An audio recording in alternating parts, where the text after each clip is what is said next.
मेरा असली घर। जिस ससुराल के डरावने किस्से सुन सुनकर मधु का कलेजा कांपता था, आज उसी ससुराल में कदम रखते ही उसकी सास रेवती जी ने आरती की थाली सजाकर कहा, आज से मैं तेरी सास नहीं, तेरी माँ हूँ। ससुर सुंदर सुमन जी एक शांत स्वभाव के शिक्षक थे और दो नंदे भी पलकों पर बिठाकर रखती थीं। पति मयंक तो जैसे मधु की हर खुशी पर जान छिड़कता था। सुबह देर से सोकर उठने पर भी सास प्यार से कहती, अभी मेहंदी का रंग गहरा है लाडो, आराम कर, काम तो जिंदगी भर करना ही है। इतना खुला माहौल पाकर मधु खुश तो बहुत थी, लेकिन उसके मन का बचपना अभी गया नहीं था। 2 बच्चों की माँ बनने के बाद भी वह हर दूसरे हफ्ते कोई ना कोई बहाना बनाकर हफ्तों के लिए मायके भाग जाती।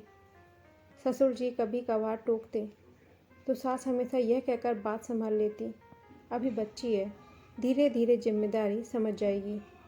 लेकिन शादी के 5 साल बाद इस बार जब मधु मयंक और बच्चों के साथ अपने मायके पहुंची, तो अगली सुबह रसोई की तरफ जाते ही अचानक उसके कदम ठिठक गए। अंदर से आती आवाज़ों ने उसके होश उड़ा दिए। उसकी दोनों भाभियां माँ से कह रही थी, आखिर मधु दीदी को अपने ससुराल में क्या दिक्कत है?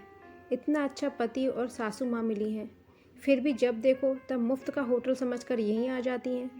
खुद तो आती ही हैं, साथ में मयंक जी को भी ले आती हैं। क्या उनके स्वागत सत्कार में हमारा पैसा और खून पसीना नहीं लगता?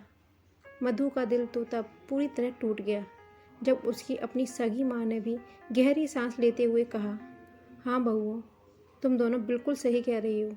इस बार मैं खुद मधु को डांट कर यहाँ से भगाऊंगी। वह बार बार यहाँ आकर अपने हंसते खेलते ससुराल का माहौल भी खराब कर रही है और हमारे सिर का बोझ भी बन रही है।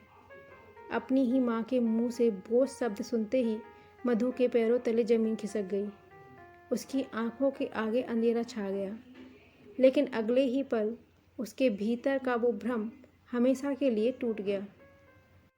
उसे एहसास हुआ कि जिसे वह अब तक सिर्फ अपना मायका समझकर हक जताती थी, वहाँ अब भाइयों का अपना साम्राज्य है, और जिसे वह पराया समझकर भागती थी, वही सास ससुर और पति उसका असली परिवार है, जिन्होंने उसे रानी बनाकर रखा है।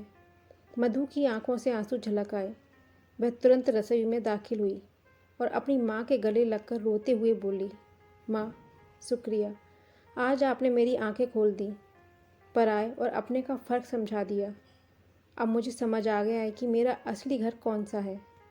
आज के बाद मैं बिना किसी खास वजह या त्योहार के कभी इस चौखट पर पैर रखकर आप लोगों के लिए परेशानी खड़ी नहीं करूँगी।